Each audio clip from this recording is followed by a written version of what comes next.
এখানে মেয়েরা যারা আছেন, আপনারা কি জানেন আপনারা আইনা উই জানেন না? বলি আপনাদের, মানুষের ক্রোমোসোম আছে দুইটা করে ক্রোমোসোম। তা পুরুষের যেটা সেটা হচ্ছে এক্স ওয়াই। এক্স এক্স আর ওয়াই কি একরকম হইল না দুই রকম? মেয়েদের হচ্ছে এক্স এক্স, একরকম না আলাদা? শোনান একটা ঘটনা বলি। সারা পৃথিবীতে যতগুলো বংশগত রোগ আছে, এক দুইটা বাদে যতগুলো বংশগত রোগ আছে, পুরুষের বেশি পুরুষের বেশি পুরুষের বেশি। এটা কি ভালো খবর?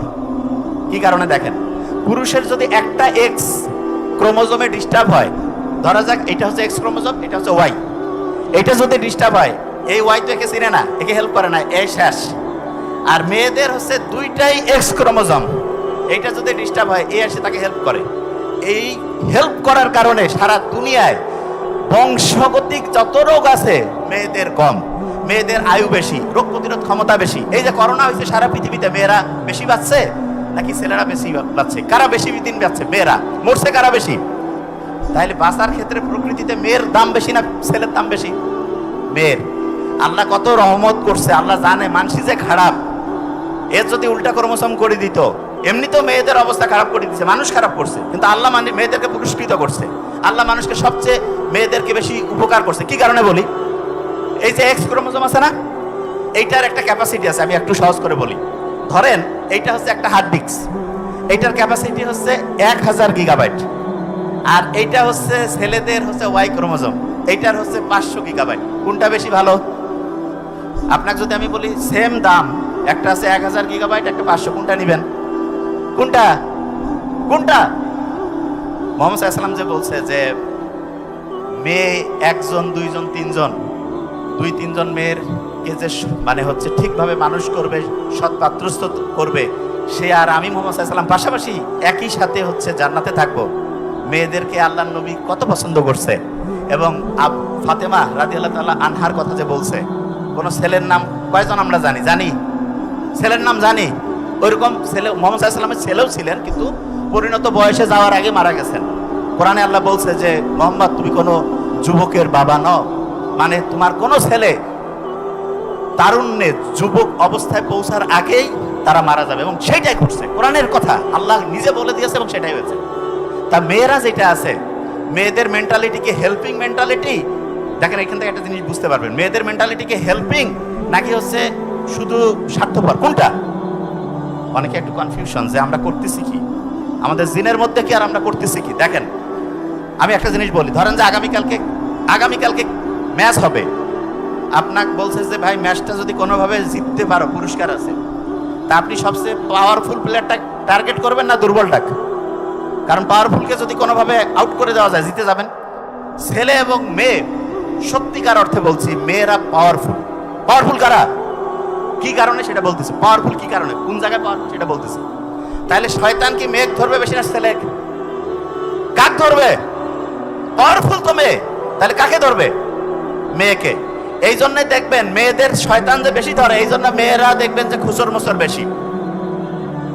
বাসা বাড়িগুলোয় যে মেয়ে মা শাশুড়ি ত্রিমুখী সংকট। এবং আমি নিজে চিন্তা করছি যে কি কারণ, পরে বুঝলাম যে শয়তান আসি ধরছে এদেরকে। এখন শয়তান তো ছেলেদের ধরে কুলাইতে পারতেছে না, মেয়েদের ধরে যদি এদেরকে দিয়ে ফাইটিং লাগাই দেওয়া যায়, ধরা যাক যে পাশে একটা বোমা পড়ছে, তার প্রভাব তো এখানেও পড়বে, ঠিক না? মেয়েদেরকে ধরে গোটা ফ্যামিলির মধ্যে গ্যাঞ্জাম লাগাই দেয়। আমি আপনাদের সত্যি কথা বলি, আমার ছোট ভাই বলছে, ও আলহামদুলিল্লাহ খুব ভালো কথা বলছে। আমি আপনাদের একটা জিনিস বলি, আপনারা সবসময় মাথায় রাখবেন, মেয়েরা, এই যে ভাই, মেয়েরা হচ্ছে মা হবেন না আপনারা, তার আগে তো হচ্ছে নিজে মেয়ে ছিলেন, তারপরে বউ হবেন। আমি একটা জিনিস বলি, একটা ফর্মুলা, এই যে লাস্ট বেঞ্চ, একটা ফর্মুলা দিছি, একদম নাম্বার 1 হবেন, সেটাকে আমি বলি। আমি আমার ছোট বোনকে দিছি, এবং সে তার যে শ্বশুর বাড়িতে তার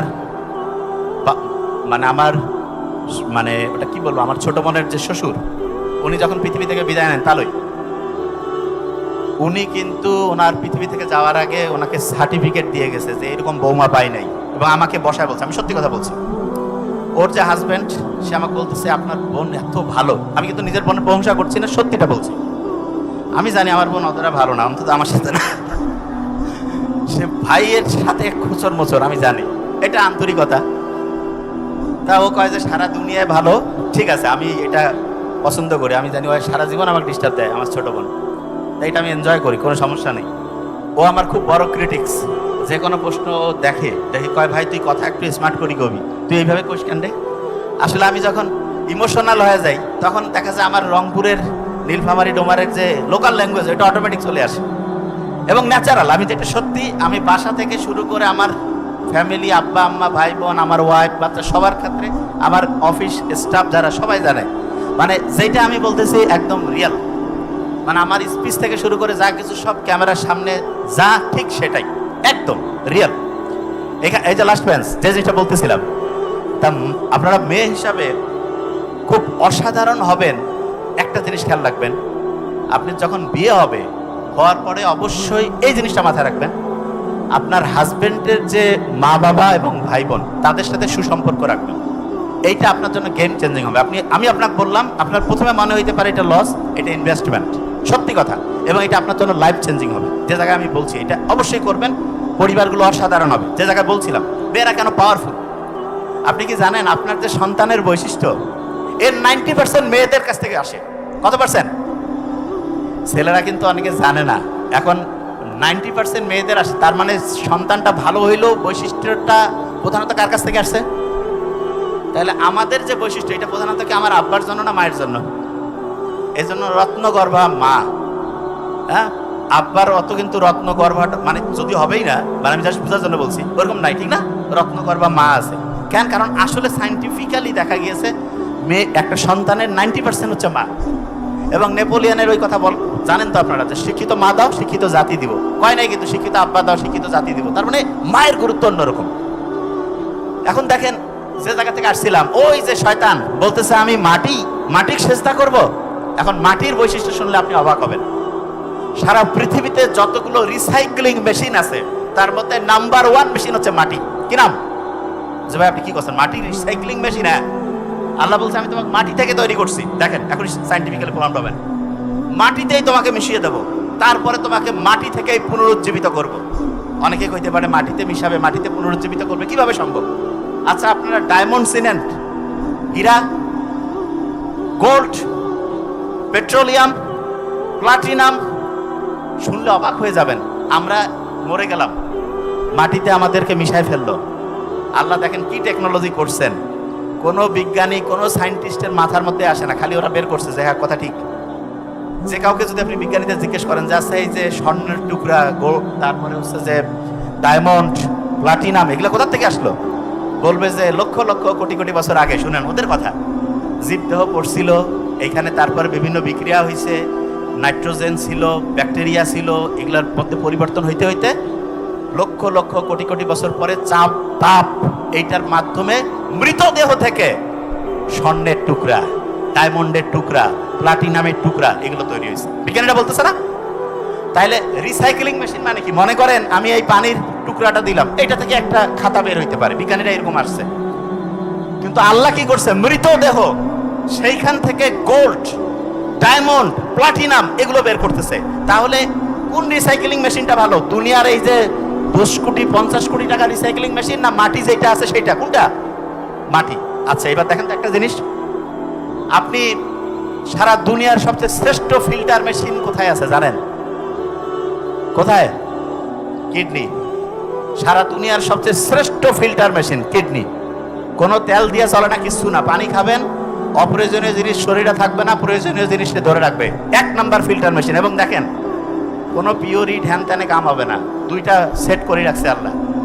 কোনো কারণে একটা ডিস্টার্ব হইলেও বাকিটা 90% পর্যন্ত ডিস্টার্ব না হওয়া পর্যন্ত আপনি টেরে পাবেন না। তার মানে আল্লাহ সব ডাবল, যেখানে যেটা দরকার দুইটা দিছে, একটা দিলেই হইতো, কিন্তু রিজার্ভ করে দিয়েছে যাতে করে আল্লাহ শুকরিয়া আদায় করতে পারি আমরা। ফুসফুস আল্লাহ দুইটা দিছে কেন? হ্যাঁ ওইটা দুইটাই কাজ করছে। একটা হইলে হার্ট কিন্তু একটা দিয়েছে, দেখেন হার্ট একটা, ফুসফুস দুইটা, কিডনি দুইটা। এবং বিজ্ঞানীরা দেখছে যেই রকম হইলে সবচেয়ে ভালো হইতো ঠিক সেইভাবে আল্লাহ দিয়েছেন, ঠিক সেইভাবে। দেখেন আল্লাহ ওই যে মাটি, ওই যে শয়তান কইছে না যাই মাটি সেজদা করবো, আল্লাহ কাছে দেখ মাটি থেকে দুনিয়ার সবচেয়ে সেরা জিনিসগুলো বানাই দিব, যা কি করবি? আছে? আগুন থেকে কি সেরা এরকম জিনিস হয়েছে? কি থেকে হয়েছে? মাটি থেকে হয়েছে। এখন মানুষ কিভাবে চললে ভালো থাকবে আর শয়তান কি করবে আল্লাহ কিন্তু এটা জানে, আল্লাহ সব জানে। এই জন্য আল্লাহ করছে কি, বলছে যে দেখো তুমি এই কাজগুলো করবা, এই কাজগুলো করবা না। আর শয়তান দেখেন, আল্লাহ যে কাজগুলো করতে বলছে শয়তান ঠিক তার উল্টা কাজগুলো করছে।